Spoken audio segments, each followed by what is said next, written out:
February 4th, 1912. A desolate, gray winter sky hangs over Paris.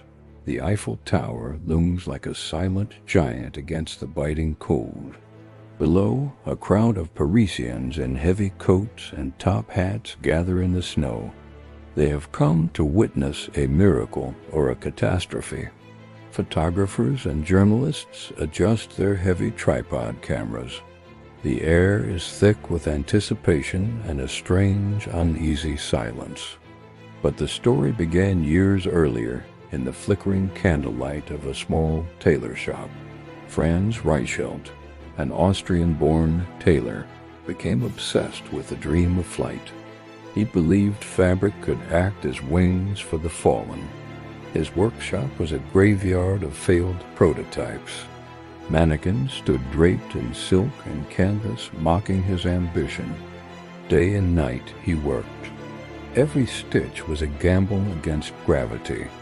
He dreamed of a suit that would allow a pilot to drift safely to Earth. Back at the tower, the moment of truth arrived. Franz arrived carrying the culmination of his life's work of bulky, heavy apparatus. To gain permission, he told the authorities he would use a dummy for the test.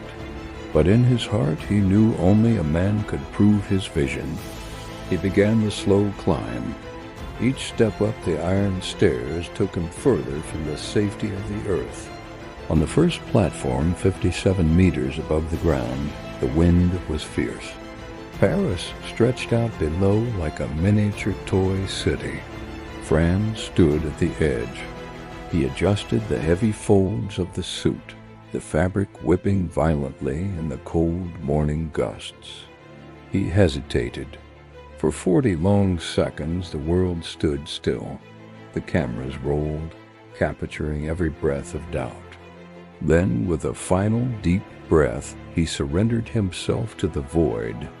The suit failed to deploy. It wrapped around him like a shroud as he plummeted through the winter air in terrifying silence. The impact was instantaneous.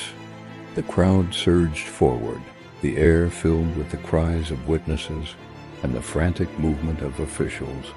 In the frozen soil, a 15-centimeter indentation marked the spot where the flying tailor's journey ended. Franz Reichelt, 1879 to 1912, a man whose ambition was as vast as the sky, but whose invention was bound by the laws of physics. The footage of his fall remains a haunting reminder of the early, often tragic days of aviation history. He was the first to attempt such a leap from the Iron Lady. He was also the last.